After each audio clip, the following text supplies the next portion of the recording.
Merhaba arkadaşlar, hoş geldiniz. Bugün size Kültür ve Turizm Bakanlığı'na ait E-Kitabım adlı ücretsiz kitap okuyabileceğiniz bir uygulamadan bahsedeceğim. Çokça bilinen bir uygulama değil.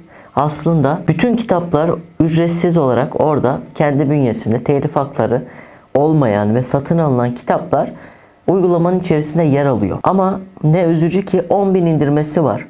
1600 civarında kitap var içerisinde ve kült kitapların yani bir kısmı var. Ondan dolayı hani şu devirde zaten kitap almak gerçekten çok zor ve fiyatları da çok makul değil basılı kitabın. Ben görüyorum birçok arkadaşımı ücretsiz PDF sitelerinden kitap indiriyorlar. Ama Kültür ve Turizm Bakanlığı böyle bir uygulama çıkarmış. Uygulamanın öncelikle kendi tanıtımına girelim. E-Kitabım adlı uygulama. Logosu da çok güzel ve hazırladıkları tasarımlar da harika. Bakın burada görüyorsunuz. Uygulamanın kullanımı da gayet basit. Şimdi uygulamayı size tanıtacağım. Yaklaşık olarak evet yorum sayısı düşük. 2,5 yıldız verilmiş. İsterseniz birkaç yorumu birlikte bakalım. Neden bu şekilde düşük verilmiş onu göstereyim. Mesela kötü yorum verenlerden bir tanesini okuyalım. İçerik az ama belki zenginleşir ama asıl önemli olan e-kitabın okuyucunun inanılmaz derecede kötü olması. Kesinlikle baştan yapılması lazım. Bu konuda piyasadaki birkaç örneğe bakılırsa. Şimdi şöyle bir şey söylemiş. Kitaplar var güzel, sayı az ama artırılma ihtimali var. Ancak içerideki o e-okuyucu kısmı daha kaliteli olabilir diyor. Doğru. Orada biraz sonra bakacağız zaten. İçerideki okuyucu kısmında çok bir fonksiyon yok. Sayfaları çevirirken herhangi bir efekt yok. Nerede kaldığını hani çıkıyorsun orada kalıyor yani. Hani böyle bir ayraç falan özelliği de yok. Ve sayfa tasarımları yok. Normal düz bir beyaz kağıt üzerinde yazılmış. Bunlar geliştirilebilir. Hani ben 2,5 yorumu hak ettiğini düşünmüyorum uygulamanın. 3,5-4 arası olsa okey ama 2,5 yıldız yorum hak etmiyor.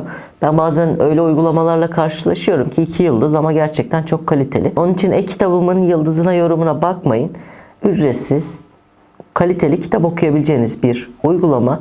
Açtığında zaten göreceksiniz. Genelde şöyle oluyor. Uygulamaların yıldızlarının düşük olma sebebi ilk 5.000, 10.000, 20.000 indirmeye kadar beta aşaması oluyor. Testi açık olarak yapıyorlar ve ilk gelen kullanıcılar sorunlarla karşılaştığı için hemen 1 yıldız, 2 yıldız verme gayreti içerisinde ve yorumları görünsün diye genelde 1 yıldızı basıp geçiyorlar. Ama hani bu uygulama kesinlikle hani 1 yıldız hak eden bu uygulama değil ve güzel bir emek de var içerisinde. Bakın 1391 adet kitap var. Yaklaşık olarak 272.228 sayfa. Yani birçok kişi hayatında bu kadar sayfa zaten okumuyordur. Yani hani insanın bir ömrüne yetebilecek kadar kitap var burada. Şimdi arayüzü açtık. Bu kadar sade, basit bir arayüz. Öncelikle kişisel bilgiler sayfamız var. Burada mail ve telefon numaranızı yazıyorsunuz. Girerken zaten bunu soracak. Şifreniz bölümü var. Buradan şifrenizi değiştirebiliyorsunuz. Profil sayfası gayet sade, basit ve çok da bir şey olması gerektiğini düşünmüyorum ben. Ana sayfayı açtığımızda bence şık bir ana sayfası var. En üstte bir banner var. Burada bazı duyurular yer alıyor. Yeni eklenen kitapları en üste koymuşlar. Bu alan özelleştirilebilir bir alan olabilir aslında. Hani mesela ben en üste en son okuduğum kitapları koymak istiyorum. Bu yapılabilir yani. Oynanabilir bu geçişler arasında. En alta en sevilen kitaplar demiş. Böyle Netflix algoritması gibi, Spotify algoritması gibi bir algoritmayla hani kime göre en sevilen? Yani en çok tıklanan kitap mı en sevilen? Yani burada ilgi alanına ve kategoriye göre yapılabilirdi bu ama sonuçta arayıp mesela George Orwell 1984 gayet kült okunabilir bir kitap yani. Mesela favori yazarlar diyor. Şimdi yani buradan bakıyorum neye göre favori yazar? Hani onun da bir şey yok. Necip Fazıl, Sebahattin Ali. Yani bu uygulamayı kullanan kişilere en çok tıkladıkları kitaplar, kitap yazarları burada yer alıyor. Ya burası da aslında kişiye özel olmalı. Hani benim okuduğum, tıkladığım, seçtiğim kitapların okuyan kişilerin ilgi gösterdiği yazarlara göre aslında bir düzenleme yapılabilir. KTB yayınları diyor. Kültür Turizm Bakanlığı'nın kendi yayınları var. Bakın burada görüyorsunuz. Mesela Kaşgarlı Mahmut. Giriyorum kitaba. Okumaya başla diyorum. Kitap şu an hiçbir şekilde ücret almadan benim karşıma çıktı bile. Daha sonra kitapların içerisini inceleyeceğiz. Ben size birkaç sayfa geçip göstereyim. Şimdi ana sayfa bu şekilde. Burada arama bölümü var. Bir kitap arıyorsunuz veya bir yazar arıyorsunuz ya da bir yayın evi. Onu burada görebiliyorsunuz. Örneğin bir kitap yazalım mesela. Mesela Dost Mikrop diye bir şey çıktı. Mesela Tolstoy arayalım. Var mı Tolstoy'un kitabı? Mesela Yeditepe Yayınevi'nin Tolstoy'un Gizli Raporlarında Osmanlı İmparatorluğu diye bir kitap çıktı. Buradan istediğiniz kitabı arayıp bulabiliyorsunuz. Eğer içerisinde varsa rahat bir şekilde okuyabiliyorsunuz. Asıl alan kütüphanem alanı. Burası da şöyle bir şey. Bu alan sizin tıkladığınız kitapları listeliyor. Herhangi bir şekilde kitapların bölümü tıkladığınız an buraya listeliyor. Sondan başa doğru.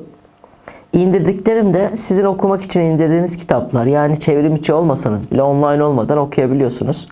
Okuma listem benim okumaya başladığım ve devam ettiğim kitaplar. Mesela kitabı beğendiniz ama henüz okumuyorsunuz. Ona bir like atıyorsunuz. Onu beğendiğim kitapların arasına alıyor. Beğendiğim yazarlar, az önce gördüğünüz yazarlar bölümü vardı. Aynı şekilde yazara da like atılabiliyor. Yayın evine de like atılabiliyor. Şimdi buradan okuma ekranına gelelim. Az önce eleştirilen alana gelelim. Şimdi ekranı açıyorum. Hakkında kısmı var. Kitabın yayın evi ile alakalı. ISBN numarası var. Yayın tarihi vesaire vesaire. Bakın ben bu kitabı beğenmişim. Beğenenler alanına atıyor. Ben bunu indir dediğim zaman şu an bu kitabı uygulamanın içerisine indiriyor. Ve indirdi bile. Ben buna ekle dediğim an o listeler arasına bunu atacak. Okumaya başla dedim. Şu an kitap açıldı. Bakın arayüzündeki aslında kötü bir durum yok. Fakat çok basit. Yani yorucu bir arayüzü var. Karanlık modu yok. Bembeyaz bir sayfa olması sebebiyle eleştirilmiş ama hani fonksiyonel olarak çalışıyor. Bakın sayfalarını geçiyorum. Gayet de geçiyor. Geri çıktığım zaman şu an kaldığım yerden devam edecek. Bakın tıklıyorum. Kaldığım yerden devam ediyor. Uygulama bu kadar basit. Birçok öğrencinin işine yarayabileceğini düşünüyorum. Kitaplara ciddi para harcanıyor. Ve e-kitabım yani güzel bir hizmet sunulmuş. Orada iletişim bilgileri var. Mail adresi var. Girdiğiniz zaman zaten şöyle göstereyim size. Uygulamaların geliştirici bilgileri diye bir alanda bakın developer.dijitalsahne.com diye bir yer var. Bir de burada adres verilmiş. Bir de web sitesine yönlendiriyor. Bakalım hangi siteye yönlendirecekmiş.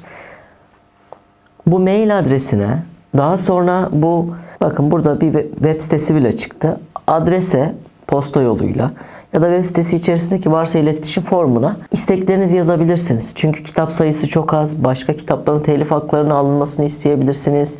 Daha sonra sorunları, problemleri iletebilirsiniz. Hani ben bunların videosunu çekiyorum ki bu uygulamanın sahibi bunu bir şekilde görecek. Bu eleştirileri ciddiye alacak ve düzeltecek ve hani uygulama yapan kişi de bir bakanlık. Bakanlıkların uygulamaları gerçekten fonksiyonel. Daha önce e-nabız inceledik, e-devlet inceledik. HES uygulamasını inceledik. Gerçekten harikulade yazılımlar. Bunun daha geliştirme aşamasında olduğunu düşünüyorum. Ve zamanla içerisinde birçok kitap ekleneceğinden eminim.